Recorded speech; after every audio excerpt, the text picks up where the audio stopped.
Assalamualaikum warahmatullahi wabarakatuh. Kita akan melanjutkan kajian kitab Mukhtarul Ahadits dalam Baqara Salasu Da'awatin Mustajabatun. Bismillahirrahmanirrahim. Alhamdulillahirabbil alamin. Shallallahu ala Muhammad wa ala alihi wa sahbihi. Salasu da'awatin mustajabatun, da'watus shaim wa da'watul musafir wa da'watul madlum. Rawahul Aqbali an Abi Hurairah. Salasu da'awatin utawi telu pira-pira doa iku mustajabatun pira-pira kang den ijabahi rupane da'watul shaimi dongane wong kang puasa wa da'watul musafiri lan dongane wong kang lelungan wa da'watul madlumi lan dongane wong kang dzalimi. Ada 3 doa yang pasti terijabah oleh Allah, pasti doanya dikabulkan oleh Allah. Ada 3 doa yang doanya pasti terkabul. Pertama, da'watus shaim, doanya orang yang sedang berpuasa. Kemudian yang kedua, wa da'watul musafir, doanya orang yang sedang dalam perjalanan. Dan yang ketiga, wa da'watul madlumi, dan doanya orang yang sedang dalam keadaan dizolimi. Nah, maka orang yang sedang dalam 3 keadaan ini berdoalah dengan doa-doa yang baik, karena saat itu orang-orang 3 orang ini atau 3 kondisi ini doanya sangat-sangat mustajabah, sangat-sangat terijabahi. Salasun a'lamu annahunna haqqun. Salasun uti telu iku a'lamu ro ingsun annahunna satune salat iku haqqun hak. Rupane ma'afa orang ampura sapa umruun wong an madlamatin saking kesalahan atau saking kezaliman illa zatahu angin nambahi ing umruun sapa Allah biha kelawan madlamah izzan ing kemuliaan.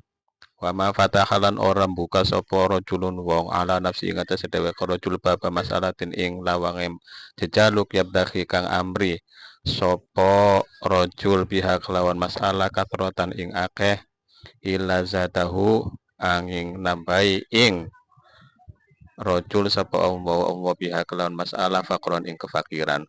Wa ma fatahalan orang buka sapa rajulun rong lanang an nafsi saking dhewe rajul babas sedekah ing lawan sedekah yabdakhi kang amri sapa rajul biha kelawan sedekah wajhallahi ing arai Allah ing zate Allah taala illa zatahu ang nambahi ing rajul sapa Allah biha kelawan sedekah kathuratan ing akeh banda. Rawahul Baihaqi an Abi Hurairah. Salasun a'lamu annahu an haqqun. Ada 3 hal yang saya sangat-sangat tahu bahwa itu benar-benar terjadi. Itu benar-benar hak, benar-benar terjadi. Pertama, 3 kondisi yang saya sangat tahu bahwa itu benar-benar terjadi. Pertama, ma'afa umru'un an muladalamatin illa zadahumullahu bi'izzan. Siapapun yang memberi maaf kepada orang yang berbuat zalim atau kepada kezoliman, memaafkan kezoliman. Nah, jadi ada orang yang melakukan kezoliman, kemudian orang yang dizolimi memaafkan yang menzolimi, illa zadahullahu bi'izzan, kecuali Allah menambahi kemuliaan pada orang yang memaafkan itu. Jadi ketika kita dizolimi kemudian kita memaafkan orang yang menzolimi, maka di sana ada kehormatan yang Allah tambahkan. Jadi kita semakin terlihat mulia, semakin terlihat terhormat. Dan itu memang begitu. Jadi kita dizolimi oleh orang lain dan kita mampu membalas kezoliman yang sama, tapi kita justru memaafkan. Nah, disitulah letak kehormatan kita. Wa ma fataha rajulun ala nafsihi baba mas'alatin yabdakhi biha kasratan illa zadahullahu biha faqron. Yang kedua, ini sudah pasti ini. Saya sangat tahu bahwa ketika ada orang yang tetap meminta-minta dengan harapan dia akan tambah banyak hartanya, tapi tetap meminta-minta, maka saya tidak melihat itu, melihat hal-hal semacam tadi, ada orang yang tetap meminta-minta untuk dirinya sendiri dengan harapan bisa lebih banyak hartanya, illa zadahullahu biha faqron, kecuali Allah menambahi kerakusannya, menambahi kebutuhannya, menambahi kefakirannya. Jadi ketika orang sudah sudah mampu, sudah punya kemampuan, kemudian dia tetap melakukan tindakan meminta-minta, maka Allah akan menambahi kefakirannya. Sehingga dia tidak akan pernah cukup. Dia terus butuh, butuh dan butuh terus. Membutuhkan orang lain. Atau membutuhkan benda itu, membutuhkan harta yang lebih banyak lagi. Jadi kalau sudah punya 100.000 misalnya, dan kebutuhannya memang 100.000, tetapi dia tetap meminta-minta untuk menambahi lebih dari itu, maka Allah tidak akan pernah mencukupkannya. Jadi Allah akan menambahi kebutuhannya lagi, sehingga dia tidak akan pernah cukup. Minta setelah dikasih misalnya 50.000, maka dia akan tetap meminta dan minta 50.000 lagi dan seterusnya sampai sampai dia kenyang, dan akhirnya ya ya akhirnya dia tumbang dengan kekenyangannya. Wa ma fataha rajulun. Jadi artinya ketika sudah cukup dengan apa yang dia butuhkan, ya sudah, nggak usah membuat lowongan untuk donasi lagi. Kalau sudah cukup ya sudah. Jadi setiap wama fatahorul Allah akan menambahi kefakirannya kepada orang yang selalu membuka lowongan donasi padahal sudah cukup. Wa ma fataha rajulun ala nafsihi baba shadaqatin yabtaghi biha wajha Allah ta'ala illa zadahu wa biha katsratan. Dan siapapun yang membuka pintu sedekah, artinya dia mengupayakan untuk bisa berbagi dengan berharap keridhaan Allah, maka illa zadahu wa biha katsratan, Allah akan menambahi. Jadi membuka pintu donasi, membuka pintu donasi, dan dia berdonasi dulu, dia melakukan donasi dahulu dan membuka orang lain juga untuk melakukan donasi yang sama, yabtaghi biha wajhallahi ta'ala, dengan harapan berharap ridho Allah Ta'ala, maka illa zadahum biha katsratan, maka Allah akan menambahi harta itu. Rawahul Baihaqi an Abi Hurairah. Jadi masalahnya dimotivasi. Jadi walaupun sama, perilakunya sama, tapi motivasinya beda, maka akan berbeda maka efeknya akan berbeda.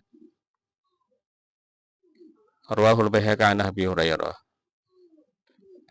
Salatu fadhaila wa titlu pira-pira fadilah anugerah iku min sa'adatil mar'i saking kebahagiaane wong.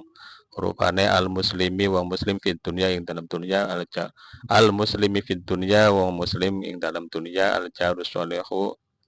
Ulang-ulang. Salatu fadhaila utai telu pira-pira anugerah iku min sa'adatil mar'il muslimi fid dunya. Iku min sa'adatil mar'i saking bahagiane wong al muslimi kang muslim di dunia ing dalam dunia. Rupane al jarus sholihu tangga kang soleh, wal maskanul wasi'u lan umah kang jembar, wal markabul hayyinu lan tunggangan kang enak. Rawahu Tabarani an Nafi. Ada tiga anugerah yang masuk dalam kategori kebahagiaan umat muslim di dunia, yaitu al jarus sholih, wal maskanul wasi', wal markabul hayyin, yaitu tetangga yang baik, rumah yang bahagia, rumah yang membahagiakan, terasa luas, dan transportasi yang nyaman. Jadi orang kalau sudah punya tetangganya baik, rumahnya luas, kemudian transportasinya nyaman, maka dia termasuk muslimah bahagia di dunia ini. Rawahu Tabarani an Nafi'. Salatun munjiyatun utai telu piro-piro wa salatun utai telu iku munjiyatun piro-piro kang nyelametaken rupane khasyatun wa ta'ala wa ting Allah ta'ala fi sirri wal alaniyah. Astagfirullah. Fi sirri ing dalam samar wal alaniyah lan ngeteng. Wal adlun adl fi ridho ing dalam ridho. Wal khadha bilan pendu. Wal qasdulan sedengan fil fakri ing dalam fakir wal khinalan suki. Wa salatun utai telu iku muhlikatun piro-piro kang rusak huwa rupane hawa muttabaun kang den anut wasuhun lan gumedhe lan medit mutaun kang den taati wa i'jabul mar'i lan nggawa kakene wong binafsihi kelawan dheweke almar'i rawu Abu Syekh an Anas. Ada talatun munjiatun, ada 3 hal yang bisa menyelamatkan seseorang. Pertama, khosyatum wa ta'ala fi sirri wal alaniyah, yaitu rasa takut, rasa diawasi oleh Allah baik sendiri maupun halayak rame, baik saat dalam kesepian, dalam sepi maupun keramaian. Jadi merasa diawasi oleh Allah dalam kondisi apa saja, sepi maupun ramai, sendiri maupun banyak orang. Yang kedua, wal adlu fir ridha wal khadab, bertindak adil baik dalam keadaan nyaman maupun dalam keadaan marah, dalam keadaan senang maupun dalam keadaan marah. Bertindak adil dalam 2 keadaan sekaligus, yaitu saat rela, saat nyaman hatinya maupun saat dalam keadaan marah. Yang ketiga, wal qasdu fil fakri wal khina. Yang ketiga, bertindak biasa saja, tidak terlalu berlebihan dalam kesedihan, ketika fil fakri dalam keadaan kurang mampu, wal khina dan dalam keadaan mampu. Jadi bertindak biasa saja dalam keadaan kurang mampu maupun dalam keadaan mampu, dalam keadaan miskin maupun dalam keadaan kaya. Ya biasa saja, tidak berlebihan dalam kemiskinannya, juga tidak berlebihan dalam kekayaannya. Biasa, bertindak biasa. Maka 3 hal ini akan menyelamatkan seseorang dari apapun, dari kondisi apapun. Watalatun muhlikatun, dan 3 hal ini benar-benar merusak seseorang. Sudah pasti merusak kondisi seseorang, baik secara internal orang itu sendiri maupun secara lingkungan eksternal. Pertama, hawan mutabaun, keinginan yang selalu diikuti. Jadi orang kalau selalu mengikuti keinginannya pasti lambat, tapi pasti rusak, pasti hancur. Kemudian yang kedua, wasyuhun mutu'un, karakter pelit yang selalu diikuti. Jadi setiap orang tuh punya karakter pelit. Nah, ada yang karakter pelitnya kemudian dilawan, dan ada yang karakter pelitnya justru ditaati. Nah, yang merusak ini yang ditaati. Wa ijabul mar'i bi nafsihi, yang terakhir, seseorang bangga dengan dirinya sendiri secara berlebihan. Artinya secara berlebihan tuh sehingga menganggap orang lain tuh lebih rendah daripada dirinya sendiri. Maka yang seperti ini pasti akan menghancurkan dia. Dan 3 ini sudah pasti menghancurkan. Misalnya hawan mutabaun, keinginan yang selalu dituruti. Bahwa orang itu tentu punya banyak keinginan. Dan kadang-kadang keinginan ini tidak selalu sinkron dengan kebutuhan. Kebutuhannya 5, tapi inginnya 10. Nah, ketika yang dipenuhi atau yang dituruti adalah 10, sementara kebutuhannya 5, maka lambat tapi pasti akan merusak. Jadi banyak hal-hal yang bikin kita kacau sebenarnya hanya mengikuti keinginan. Begitu juga dengan pelit, tidak mau berbagi, tidak mau. Ya kalau pelitnya sudah berlebihan, akhirnya hak yang sebenarnya pun, kewajiban yang sebenarnya pun tidak bisa ditunaikan. Kemudian yang ketiga, orang kalau sudah sombong, kalau sudah terlalu bangga dengan dirinya sendiri, sudah pasti akan merusak dirinya sendiri, tidak bisa berkembang, tidak bisa melakukan pengembangan diri, karena dia sudah menganggap cukup dengan dirinya sendiri. Rawahu Abu Syekh an Anas, talatun yutriku wallahu alam.